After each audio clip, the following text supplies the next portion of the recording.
নমস্কাৰ, এই মুহূৰ্তত আহি গ'ল ৰাজ্যবাসীৰ বাবে এক ডাঙৰ খবৰ। আধাৰ আৰু পেন কাৰ্ড লিংকিং আপডেট। কেৱল জৰিমনাই নহয়, 31 মাৰ্চৰ ভিতৰত আধাৰ আৰু পেন কাৰ্ড লিংক নকৰিলে পৰিব এইসমূহ সমস্যাত।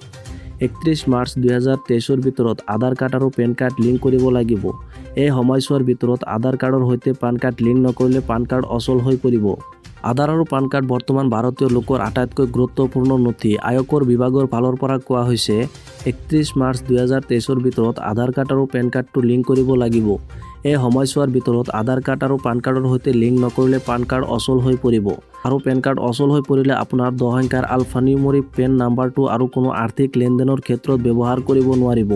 লগতে আকৌ ইনকাম টেক্স পেণ্ডিং ৰিটাৰ্ণবোৰ প্ৰচেছিঙো বন্ধ হৈ যাব।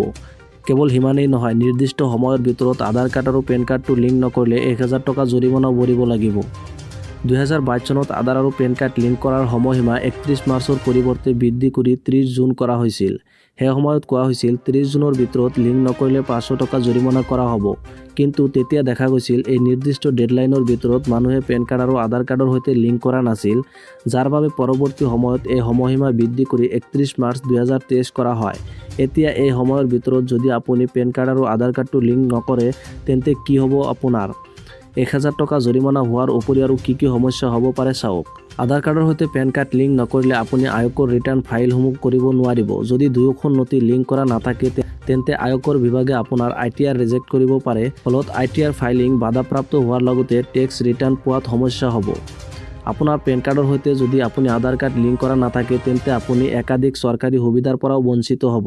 তাৰ ভিতৰত উল্লেখযোগ্য হ'ল ৰাজসাহায্য পোৱা, পাছপোৰ্টৰ বাবে আবেদন কৰা আৰু বেংক একাউণ্ট খোলা। এই কামবোৰৰ বাবে আধাৰ কাৰ্ড আৰু পেন কাৰ্ড প্ৰয়োজন হয়, আৰু দুয়োখন কাৰ্ড সংযুক্ত নকৰিলে আপুনি প্ৰয়োজন সেৱাসমূহ লাভ নকৰিব।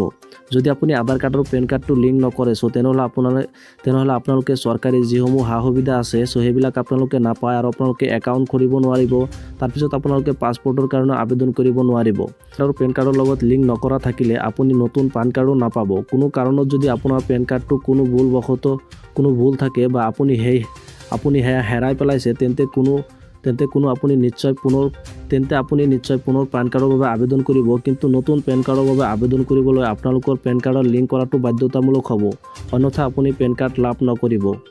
পেন কাৰ্ড আৰু আধাৰ কাৰ্ড লিংক নাথাকিলে ইনকাম টেক্স আইন অনুসৰি 2000 টকা পৰ্যন্ত জৰিমনা হ'ব পাৰে।